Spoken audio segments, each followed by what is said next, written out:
O título desta mensagem é O Assassino Oculto. Está escrito em Provérbios capítulo 18, versículo 21. A morte e a vida estão no poder da língua, e aquele que a ama comerá de seu fruto. Os assassinos ocultos são as pessoas que matam ao seu próximo com palavras ofensivas e depreciativas, ao passo que na lei mosaica está escrito: não matarás.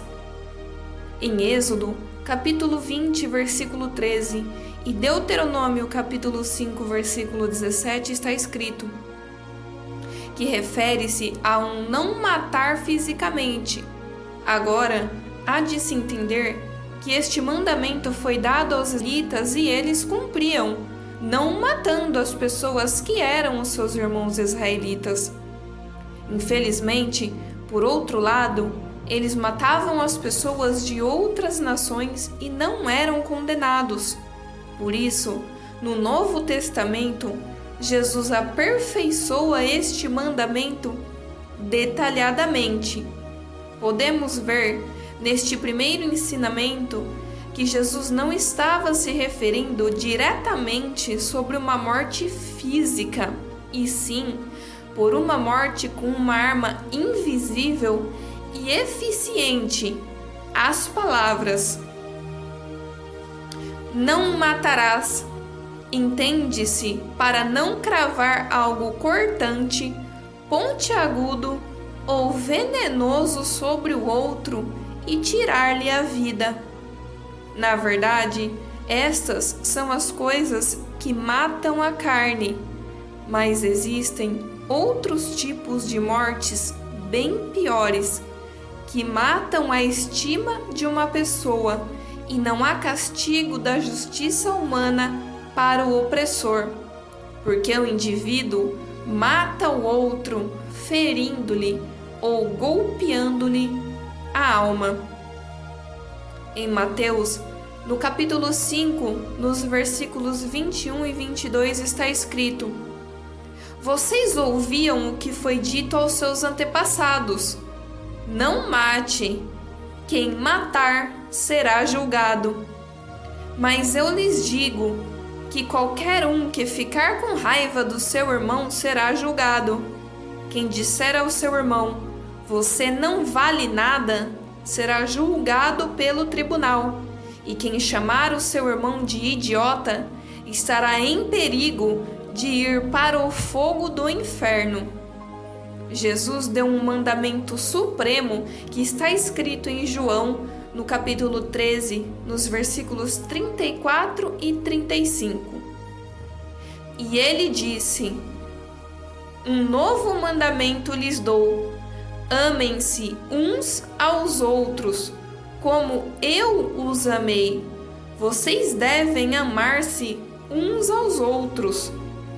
Com isso, todos saberão que vocês são os meus discípulos, se vocês se amarem uns aos outros.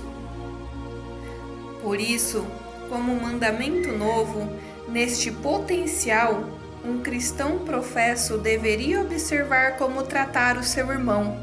Aquele que diz que ama, se de fato ama, deveria observar que Jesus trata esta questão com veemência. Quando não damos o verdadeiro valor a um irmão ou a uma pessoa, ainda que esta não seja cristã. Em João, capítulo 14, nos versículos 21, 23 e 24, está escrito: quem tem os meus mandamentos e lhes obedece, esse é o que me ama. Aquele que me ama será amado por meu Pai, e eu também o amarei e me revelarei a ele. Respondeu Jesus: se alguém me ama, guardará a minha palavra. Meu Pai o amará, nós viremos a ele e nele faremos morada. Aquele que não me ama não guarda as minhas palavras. Estas palavras que vocês estão ouvindo não são minhas, são de meu Pai que me enviou. Portanto, meus irmãos, se de fato queremos ver o progresso de alguém, o seu crescimento, se aquela pessoa tem algum significado em nossa vida, se tem algum valor e se de fato tem, devemos tratar o mesmo com respeito. E o melhor ainda é nos vermos inferior a esta pessoa, porque são ordens do Criador, para que vivamos uma vida em humildade não de boca, mas de fatos. Na carta aos Romanos, o apóstolo Paulo ensina os irmãos a como se referir ao outro. Romanos, capítulo 12, versículo 10. Dediquem-se uns aos outros com amor fraternal. Prefiram dar honra aos outros mais do que a si próprios. De fato, irmãos, como está escrito, se praticarmos isso, demonstra claramente a característica da humildade, da obediência e da submissão a Deus. E não a questão do indivíduo dizer, eu sou humilde, eu amo os meus irmãos. É de fato com as atitudes dessa pessoa que provém que não são somente palavras de boca, mas sim atitudes verdadeiras. Muito embora as palavras convençam, mas são os exemplos que arrastam as multidões. O apóstolo Paulo disse: sede meus imitadores, assim como eu sou o imitador de Jesus. Devemos ter boas atitudes de início com as palavras, mas devemos concluí-las com as obras para os que vêm. Agradeçam e louvem a Deus pelos nossos bons comportamentos. E não nos deixamos ser guiados pelas emoções, e não nos inflamamos contra o nosso irmão de uma forma às vezes mortal nas palavras, comportamentos e atitudes. Em Tiago, capítulo 3, dos versículos 1 ao 18, está se referindo a uma advertência de repreensão. Porém, eu vou me ater somente aos versículos do 11 ao 17. Porventura, deita alguma fonte de um mesmo manancial água doce e água amargosa? Meus irmãos, pode também a figueira produzir azeitonas ou a videira figos? Assim tampouco pode uma fonte dar água salgada e doce? Quem dentre nós é sábio e entendido? Mostre pelo seu bom trato as suas obras em mansidão de sabedoria. Mas, se tendes a amarga inveja e sentimento faccioso em vosso coração, não vos glorieis, nem mintais contra a verdade. Essa não é a sabedoria de quem vem do alto, mas é terrena, animal e diabólica. Porque onde há inveja e espírito faccioso, aí há perturbação e toda obra perversa. Mas a sabedoria que do alto vem é, primeiramente pura, depois pacífica, moderada, tratável, cheia de misericórdia e de bons frutos, sem parcialidade e sem hipocrisia.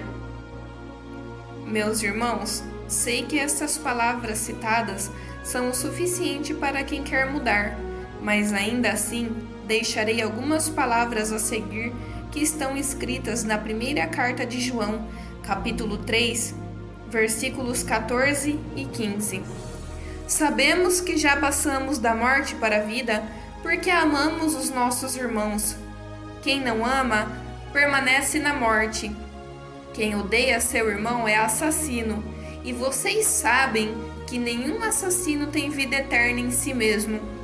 Podemos também conferir que o apóstolo ensina aos irmãos em Roma um incentivo para uma vida de verdadeiro arrependimento e seguimento de Jesus. Em Romanos, capítulo 12, nos versículos 1 e 2, está escrito: Portanto, irmãos, rogo-lhes pela misericórdia de Deus que se ofereçam em sacrifício vivo, santo e agradável a Deus. Este é o culto racional de vocês. Não se moldem ao padrão deste mundo, mas transformem-se pela renovação da sua mente, para que sejam capazes de experimentar e comprovar a boa, agradável e perfeita vontade de Deus.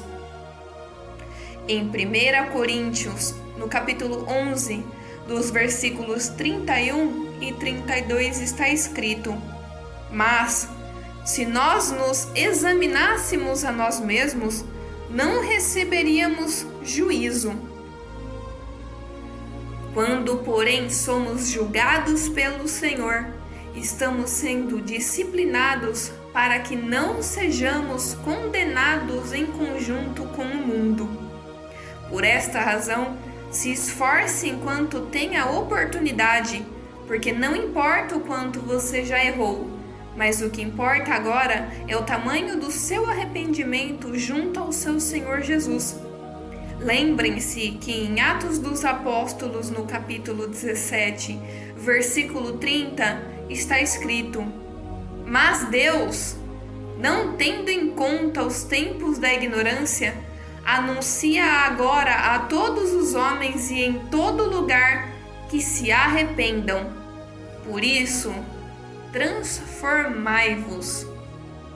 Que a graça do Senhor esteja com todos vocês. Nós esperamos que vocês tenham apreciado estas palavras. Esta mensagem tem a autoria do pregador anônimo. Obrigada.